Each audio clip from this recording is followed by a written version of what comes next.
Lately, people keep DMing me offering to buy my Instagram account. And my page isn't exceptionally huge, but you might be surprised with the amount of money that people are offering me. Now, some of the offers that I've gotten are obviously fake. It's just people trying to scam me. Like a couple months ago, somebody offered me $5,000 cash for my account.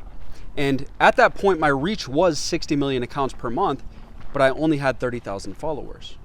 And for somebody to offer me $5,000 for a page with 30,000 followers is obviously too good to be true.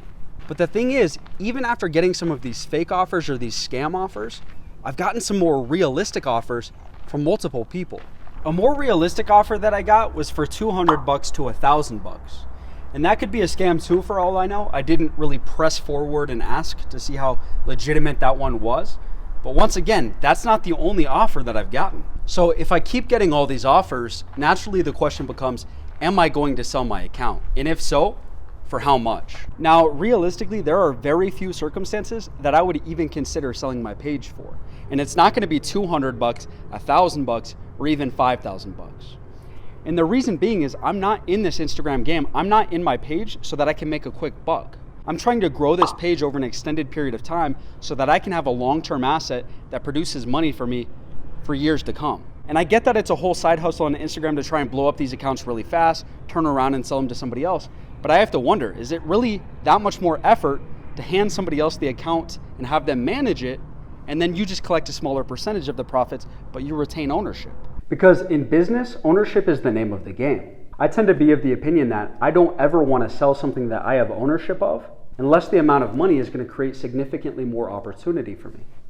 Because think about it like this, when somebody comes to you with a bag of money and they want to buy your Instagram page, it's the equivalent of somebody coming to you with a bag of apples to buy your apple tree. You've already got the thing that's producing the apples, so why do you want their bag of apples?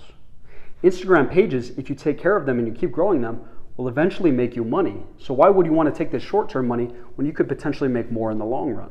The only way that that trade really makes sense is if somebody offers me enough money for me to go and create multiple pages that are going to bring me more money than just my Trap Theory page would. So ultimately, I don't think I would sell this page unless I was offered a fat 5-figure lump sum for the page. And nobody's going to offer me 10,000 plus for my page right now. I know that. So I guess what I'm ultimately saying here is that I'm not going to sell my page because I believe in ownership. I believe in playing for the long run.